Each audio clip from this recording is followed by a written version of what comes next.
Hey, what's up, guys? Welcome back to the Mike Check Podcast. It's T Word People Champ here with Q, my co-host. And today we want to give a little bit of update on Gervonta Tank Davis and the recent arrest that he was involved in. And we're going to go ahead and discuss that. Q, I've already put a video out on the topic, so I'm going to go ahead and give the floor to you so you can provide the people with your thoughts. Yeah, man, I think my first initial reaction was not again, right? I mean, the guy's had quite a few, off the, or I shouldn't say off the field, outside the ring issues, right?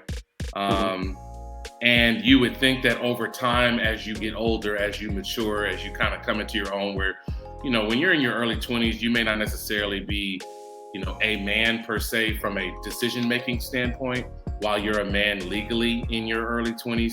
By the time you get to around 28, 29, which Tank and I are only really about a year apart. He's about 11 months younger than me. There are just some things that you just kind of know, and it doesn't seem like those decisions are coming as quick for him. And it's unfortunate, because that woman, whether she did anything, said anything, I wasn't there, so it's not for me to say who was right or wrong. However, I do know that there was a different way that he probably could have gone about the situation. Resorting to violence is never, the answer, but it's certainly not when you get paid to be violent. You should get all of your, in my opinion, all of your frustration and testosterone or whatever you may have going on out in training, out in the ring when you fight. And that's your outlet for that if that's what you choose to do. I don't think you should ever resort to violence when it comes to solving your personal problems, and certainly not when it comes to dealing with them. Agree, 100% agree that that's not the answer. Even if you don't get paid to do it, that's definitely not the way. Walk away.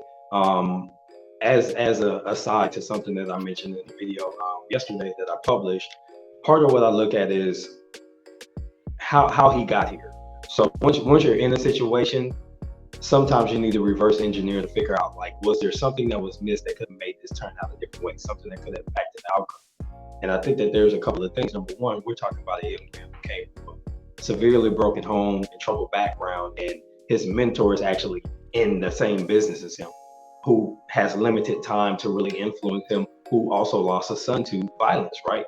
So he's also subject to those issues, a person who serves some time. Now, this is not an indictment on Calvin Ford, but just giving a background that means that there's some tools that he doesn't have, so it's hard for him to even help foster those tools in somebody else. And I think this is an issue of Tank not having the tools that some of us are providing. You and I both had our fathers in our lives the entire time. They're still there. They're still very important men that have guided and shaped the men that we are, and it's reflected in our work and in the way we deal with our families and personal situations. I think that he's lacking there, and this isn't making it somebody else's fault, but it makes me think that when we think of, could he have done something differently? Yes, but there are also outlying factors that could have changed the way that he would have been set up to deal with it.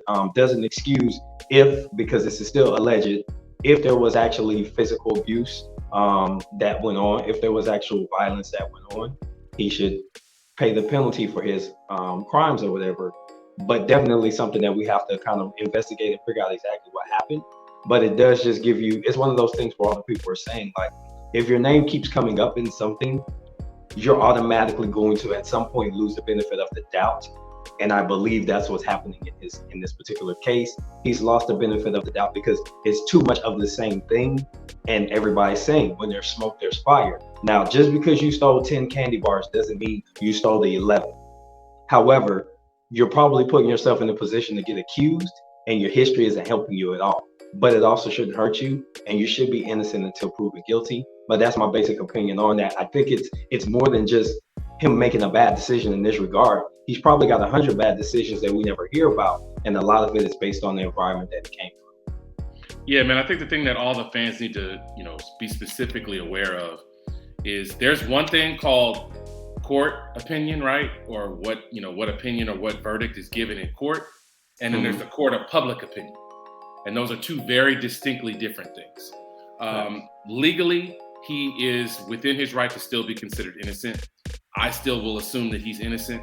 I'm not going to say he deserves jail time right away, right at this moment, because I don't know the facts. I wasn't there.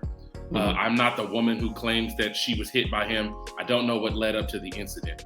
So yes, from a legal perspective, absolutely. He deserves his day in court. He deserves to be able to defend his name and clear his name if he is indeed innocent. But the court of public opinion goes to judge all famous people a lot faster than that. And the reality is he's on video less than 3 years ago, dragging a woman by her throat out of a basketball game because of something she did, said, or didn't do that made him angry. And as soon as that was on video, all bets are off in public opinion after that. He didn't serve any jail time that I know of. He didn't have any major fines that I know of. He suffered no major penalties from any of that incident. He used up all of his grace, in my opinion, when it comes to what people are going to think about you perception-wise.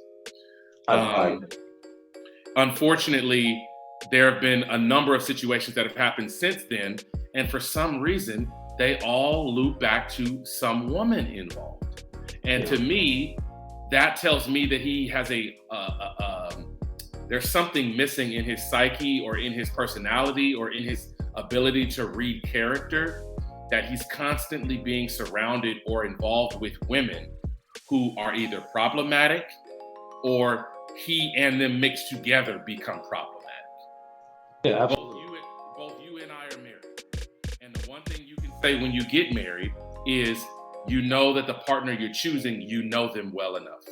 You trust them, you have an awareness about the things that they need in order to function correctly, and they know what you need. It's very clear that the women that he surrounded himself with don't know that about him, and he doesn't know that about them. Otherwise, he wouldn't constantly be having all of these issues. Yeah, he definitely has an issue with his filter. That's what I call it. Your ability to determine character or determine a person that's either going to add or subtract from your life. His filter definitely has some issues. So we're going to leave it right there. We've got more coming, guys. But we love to get your feedback, get your input on this particular situation. As part of the update, he's made a statement on his own, which is on the previous video. You could go ahead and read about that. He's come to his own defense, and he did mention that he doesn't have a PR person or an attorney to work on his behalf in these regards. So that's something that he definitely needs to clear up. But we'd love to get your input, guys. So this has been T and Q for the mic check. Until the next time, don't forget to like, comment, and subscribe. We'll see y'all later. Peace.